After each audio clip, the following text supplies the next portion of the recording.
how the fucking transient walks up to you at the stoplight? Can I get $1? You can have 22. I'm Brian Frias of Shivworks. 40 weeks a year, we travel across the country providing the best self-defense experience available. We train with good people, eat good food, and tell offensive truths not safe for YouTube. This is ECQC Texas 2024. Real world assaults happen is somebody ambushes somebody else. The initiative, good guy, bad guy, is always unequal. Somebody's always back on their heels, okay? I had a really early but very short trip from Florida to Austin where Craig picked me up from the airport. We had a few hours before the evening 4-hour block of instruction and decided to get in a quick workout at Gold's Gym. My noise canceling headphones because it drives me nuts to fucking listen to gym bros. Did they play weird music here? I would have filmed some of it, but I can't bring myself to be that guy doing selfies in the gym. You know what it looks like. You're trying to lift. Other people are in the way. You get upset because you're more important than they are. And after about an hour or so, you leave covered in sweat with an increased general disdain for the other population. From the gym, we stopped at HEB, which really looks like a Toys R Us. It's the first time I've ever seen that type of grocery store. We grabbed some food for the course and then returned back to the house to get the gear ready to go for the weekend. Craig showed off the new gloves we have for our coursework. So people want to know what's exciting in the Shivworks Roadshow when you do this 40 weeks a year. What's exciting to us, right? The professionals. Here's what's exciting. We have brand new MMA gloves. We got these, right?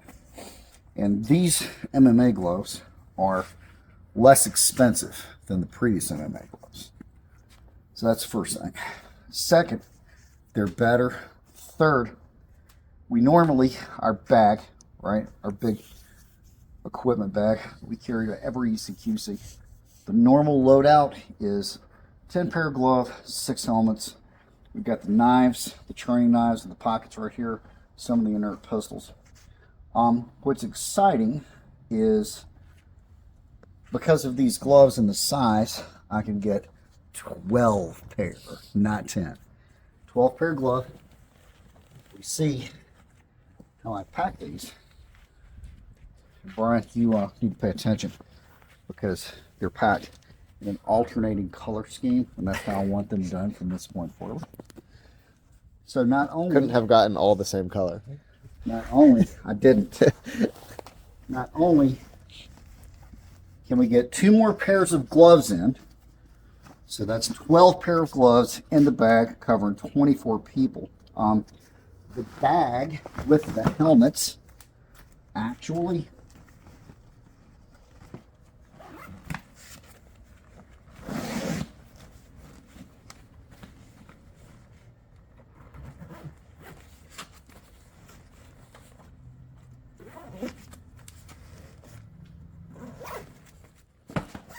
packs easier and flatter. Look at that. That's amazing.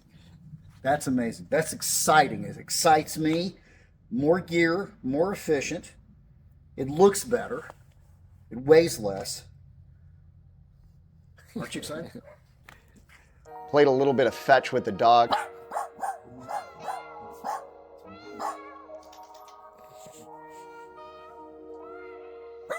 Craig surprised me with a really awesome custom dress clinch pick made by Bantang. We left around 4:45 to get to the ranch on time to start managing unknown contacts. That's our strategy for how we speak, how we move, and what we do with our hands when interacting with people we don't know in space we don't control to keep it from getting shitty. This is a 4-hour block of the most useful information that we teach. We had a few guys bring their spouse to this part of the training. It's pretty common. A lot of people, we allow them to invite their significant other to come to this 4-hour instruction. It doesn't even get remotely physical, and it's a good introduction into our coursework. After muck, we drove back to the house, got some sleep, and started bright and early at 08 on the line, ready for live fire retention shooting. Fire Every ECQC, we're bound to have at least one person carrying in a less than conventional way. This time we had a guy carrying inside of a modified man purse, and I'm not going to get into a heated discussion about off-body carry right now, but I will say he was fast, safe, and clearly put a lot of time into developing that method of carry. We finished the 4-hour retention live block after about 4 hours and stopped for an hour lunch. Craig was sent this little baby Taurus to play with, so we decided to test it out a bit at lunch. It's simple.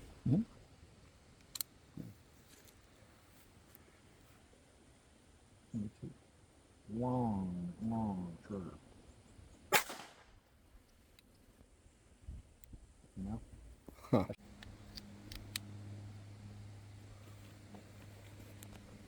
If you don't put one in, will it pick one? I No. guess it can. There's no slide or anything, huh? No.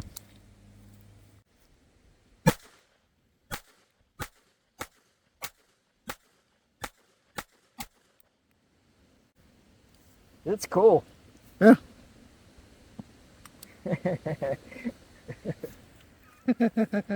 Brian's happy. Yeah, it's funny, man. It's a cool little thing. It is cool.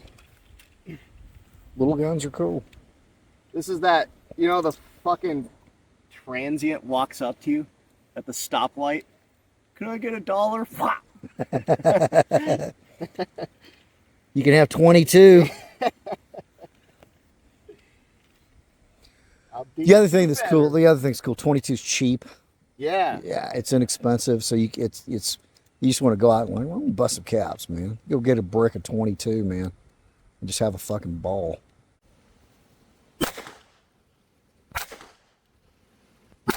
Yeah, you're hitting it. I don't even hear a ding. No.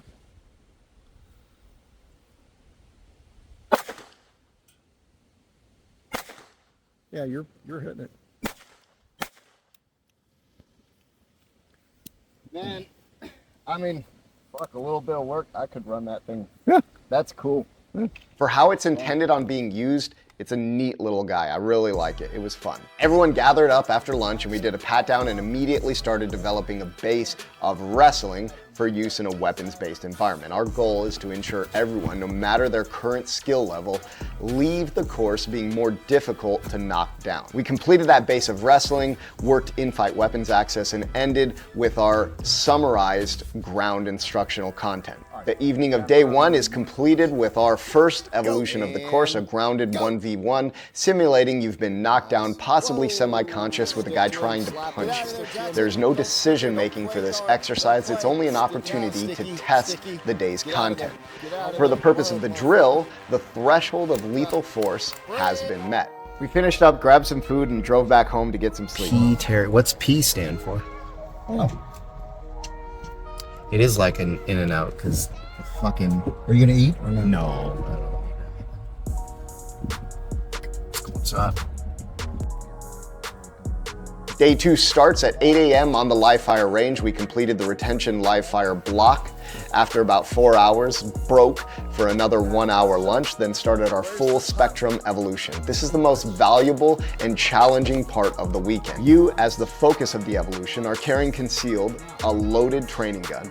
You're approached by an unknown person and must manage that contact appropriately, and we see what happens. The approaching party can do whatever they want. We might send a second person in the evolution if we see potential training value. At the conclusion, you will give a debrief of what you remember and why you did what you did. We'll get thoughts from the approaching party, thoughts from the group, and then we'll provide our personal opinion on how it unfolded, what you could have done better, and what you did good. Hey man, can you hold up for me? Quick question for you, man. Hey, can you take a couple steps back for me? We can have a conversation if you take a couple steps back. Okay, I'll take a couple steps back, brother. I'm just All trying right, what do you need, man? to ask you a question here. I got this cat that I lost, man, and I just want to.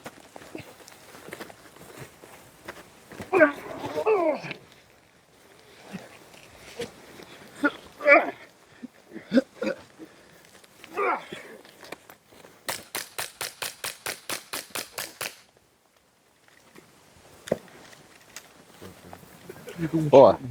Well, that's. Hey man, what the fuck are you doing? Shooting this? What are you doing? What are you fucking doing? Fuck off me! What are you doing, man? What the fuck is wrong with you, man? You psychopath! Let go of the gun! I need you to let go of the gun and call 911. Right!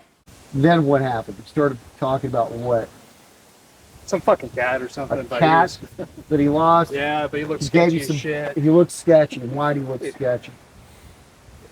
Throwing cues, You see looking some for witnesses. target glancing, Kinda. some grooming gestures. Yeah, shifting his weight back a little There's a bit. weight shift. Yeah, and it looked like he kind of knew it was coming. Yeah. Did you think about hitting him with an object? Not really, I mean. Just kind of wait should- for him to move first? Probably. Yeah, Okay. Stand and grapple. Looks like you guys went to the ground. How did that happen? Did he take you to the ground or did you fall? I pretty much fell. I was trying to keep my gun side as far away from him, try and get some more weight on top of him, trying to control this a little bit. And I think just putting that much pressure on it, I'm just trying to force him away instead of actually using any kind of like real grappling technique at that point. I was just trying to get him as far down and my hip as far away from him as possible. And I think just keep putting pressure on it and then So you fell. probably fell, yeah. Did you take him down or did he fall? He fell, but I kind of tried to take him down, but he was a little off balance. And you went with him. I did, yeah. He landed on top. What happened then? Try to make some space with my feet. Try and get that gun as far away from him as I could. Well, okay. And you did that. Yeah. And then you drew the gun? Yep. Why'd you draw the gun? He's trying to get my gun. He was trying to get your Yeah. gun. If I draw the gun, I could get even further away. He was He's trying to already on top. grab your gun, so he saw it or felt it before you. That's the reason you drew the pistol. Did you see it? I felt it. You felt it. And You his started to hand- go for it. Okay. What's interesting is how often the incident can be argued well in either direction, meaning from one perspective, you might be going to jail. From another perspective, you might be good to go all day. Unfortunately, it speaks really to the accuracy of firsthand testimony, as well of a reminder where you are and to who it was you did what you did is more important than what you did in today's current political climate. After the evolutions, we looked at a little bit of weapon retention work, gun in hand problems, then finished with another grounded evolutions and ended the evening with a really good cookout. Craig and I are certainly fans of fine dining. We've been to our fair share of many different Michelin star restaurants, but when you're on the road, it's hard to beat a good steak cooking on some coals with the sun setting surrounded by a bunch of good dudes. Oh, that's right. Yeah. That is a fucking mistake. Goddamn robot. Yeah. I'm going to share a personal story to help express what it means to do this job as a professional and how it can sometimes be extremely difficult. About 15 minutes into the wrestling block, I received a call from my family stating my aunt passed away from cancer. She had been put on hospice about 5 days earlier with the expectation of her lasting a few days after the conclusion of the course, which would have given me enough time to fly out to see her. Unfortunately, that wasn't the case. While everyone within the course would certainly have understood a slightly distracted or clipped instructional delivery under the circumstance, that's not how we work. I took a deep breath and continued to give the best block of instruction possible because I made a commitment to the participants in the same way they made a commitment to us by showing up. No one cares if you're tired, you're sick, you're injured, you've been on the road away from your family for 3 weeks. If you're gonna do a job, you give it 100%. And when it's complete, you handle your personal affairs. In this case, it meant waking up at 4 a.m. on Monday, flying to Florida, meeting my wife at the airport, then immediately getting on a flight to San Francisco, arriving at midnight, then spending the next 18 hours driving around the Bay Area in traffic, seeing grieving family before flying all the way back to Florida, and then teaching as soon as we landed at my gym. This is what's expected of you if you're providing a service to other people. The worst thing that you can do to someone is waste their time. They're not here to hear your sob story. They're not here to hear your action stories. They attend these courses to improve their ability to make it home to their family. And while they're under your charge, you have to do the best you can do regardless of what's going on outside of the course.